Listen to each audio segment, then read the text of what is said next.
नमस्ते। आज हम एक खास परीक्षा नॉर्सेट पर थोड़ी गहराई से बात कर रहे हैं। हमारे पास जो जानकारी आई है उसी के आधार पर समझेंगे कि भाई ये परीक्षा आखिर है क्या, कौन कराता है और उसका पैटर्न वगैरह क्या है। हाँ, तो ये एम्स नई दिल्ली कराती है परीक्षा और इसका सीधा मकसद है एम्स के जो अलग अलग संस्थान हैं उनमें नर्सिंग ऑफिसर की भर्ती करना। अच्छा, तो चलिए फिर इसके अंदर की बातें समझते हैं। कैसे होती है परीक्षा? सुनने में आया है कि ये 2 स्टेज में होती है, प्रीलिम्स और मेंस। जी हाँ, बिल्कुल। स्टेज 1 प्रीलिम्स है और स्टेज 2 मेंस। और एक दिलचस्प बात यह भी है कि प्रीलिम्स जो है वो सिर्फ क्वालिफाइंग है, मतलब उसके नंबर फाइनल में नहीं जुड़ते। हाँ, बिल्कुल सही। प्रीलिम्स का काम बस उम्मीदवारों को छांटना है, एक तरह से स्क्रीनिंग टेस्ट है ये। इसमें कुल 100 सवाल होते हैं, मल्टीपल चॉइस वाले, और 100 ही नंबर होते हैं। अच्छा, 100 सवाल 100 नंबर। टाइम कितना मिलता है इसके लिए? टाइम मिलता है 90 मिनट, लेकिन यहाँ एक पेच है। पेज? कैसा पेज? वो ये कि ये 90 मिनट एक साथ नहीं मिलते। पेपर 20-20 सवालों के 5 सेक्शन में बटा होता है और हर सेक्शन के लिए आपको सिर्फ 18 मिनट मिलते हैं। आप उस 18 मिनट में वो 20 सवाल कर सकते हैं। अरे बाप रे, सिर्फ 18 मिनट एक सेक्शन के लिए? मतलब बहुत तेजी दिखानी होगी। सवाल पढ़ो, समझो, जवाब दो, वो भी फटाफट। हाँ, बिल्कुल। टाइम मैनेजमेंट यहाँ बहुत जरूरी हो जाता है। और इन 100 सवालों में आता क्या क्या है, मतलब सब्जेक्ट्स क्या होते हैं? इसमें से देखिए 80 सवाल तो सीधे सीधे नर्सिंग के सब्जेक्ट से होते हैं। अच्छा, बड़ा हिस्सा नर्सिंग का है। हाँ, 80%। और बाकी जो 20 सवाल हैं वो होते हैं जनरल नॉलेज और एप्टीट्यूड के। इसमें थोड़ी बेसिक अंग्रेजी भी शामिल होती है। ठीक है। और मार्किंग कैसी होती है? क्या गलत जवाब देने पर नंबर कटते भी हैं? जी हाँ, बिल्कुल। नेगेटिव मार्किंग है इसमें। हर सही जवाब के लिए आपको 1 नंबर मिलेगा, लेकिन अगर जवाब गलत हुआ तो 1/3 यानी 1/3 नंबर काट लिया जाएगा। ओ, नेगेटिव मार्किंग भी। तो मतलब अंदाजे से जवाब देना या तुक्के लगाना भारी पड़ सकता है। हाँ, सावधानी बरतनी पड़ती है। चलिए, ये तो हुई प्रीलिम्स की बात। अब आते हैं मेंस पर। स्टेज 2, जिससे असली मेरिट बननी है। इसमें क्या अलग है? मेंस परीक्षा जो है वो पूरी तरह से नर्सिंग पर ही आधारित होती है।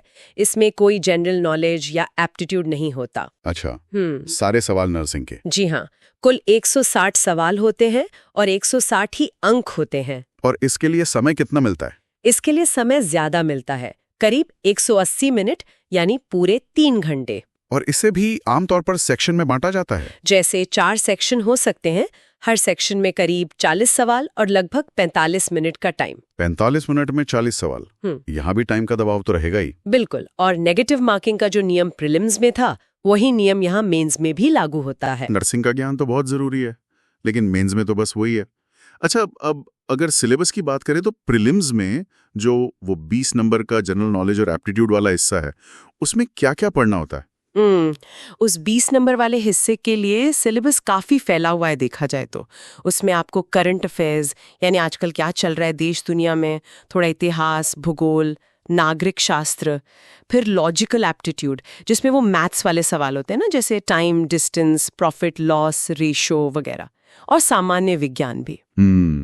काफी कुछ है उस 20% के लिए भी। हाँ, लेकिन वेटेज कम है तो उस हिसाब से तैयारी करनी होती है। और नर्सिंग का सिलेबस जो प्रीलिम्स का 80% और मेंस का पूरा 100% है, वो कितना बड़ा है? नर्सिंग का सिलेबस तो वाकई बहुत बड़ा है।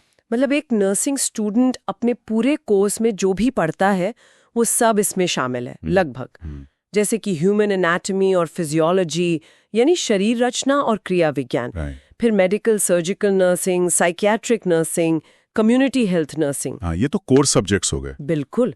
इसके अलावा मिडवाइफरी और gynaecology, nursing management, health education, pharmacology, toxicology, biochemistry, microbiology, nutrition, list लंबी है। बाप रे, ये तो सच में बहुत ज्यादा है। हाँ, इसमें समाजशास्त्र, मनोविज्ञान, हॉस्पिटल फार्मेसी, प्राथमिक उपचार, नर्सिंग में कंप्यूटर का इस्तेमाल, यहाँ तक कि अकाउंटेंसी और पर्यावरण स्वच्छता जैसे विषय भी आ जाते हैं। अच्छा, तो मतलब तैयारी के लिए फोकस तो जाहिर है नर्सिंग विषयों पर ही करना होगा, क्योंकि वेटेज बहुत ज्यादा है। निश्चित रूप से। खासकर मेंस के लिए तो सिर्फ वही पढ़ना है। लेकिन प्रीलिम्स में वो सेक्शनल टाइमिंग वाली बात, वो भी ध्यान रखनी होगी। हाँ, बिल्कुल। ये परीक्षा सिर्फ ये नहीं देखती कि आपको कितना आता है, ये भी देखती है कि आप समय के दबाव में कितना सही काम कर सकते हैं। वो 18 मिनट में 20 सवाल करना और नेगेटिव मार्किंग से बचना। मतलब स्पीड और एक्यूरेसी दोनों का खेल है। सही कहा, स्पीड भी चाहिए और गलतियां भी कम करनी है। ये दिखाता है कि उम्मीदवार दबाव में कैसे परफॉर्म करता है, और शायद ये गुण एक अच्छे नर्सिंग ऑफिसर के रोजमर्रा के काम के लिए भी जरूरी होते हैं ना? हाँ, बात तो सही है। क्लिनिकल सेटिंग में भी तो तुरंत फैसले लेने होते हैं और सही लेने होते हैं। बिल्कुल। तो ये परीक्षा एक तरह से उन स्किल्स को भी परखती है। तो आज हमने नॉर्सेट परीक्षा के पैटर्न, उसके दोनों स्टेज, मार्किंग स्कीम और सिलेबस की मोटी-मोटी बातें समझी। ये तो साफ है कि ये काफी चुनौतीपूर्ण परीक्षा है। इसके लिए न सिर्फ गहरी नॉलेज चाहिए, बल्कि एक अच्छी स्ट्रैटेजी और प्रैक्टिस भी बहुत जरूरी है। हाँ, तैयारी तो दमदार करनी पड़ेगी। क्षमता और सटीकता को भी परख रही है।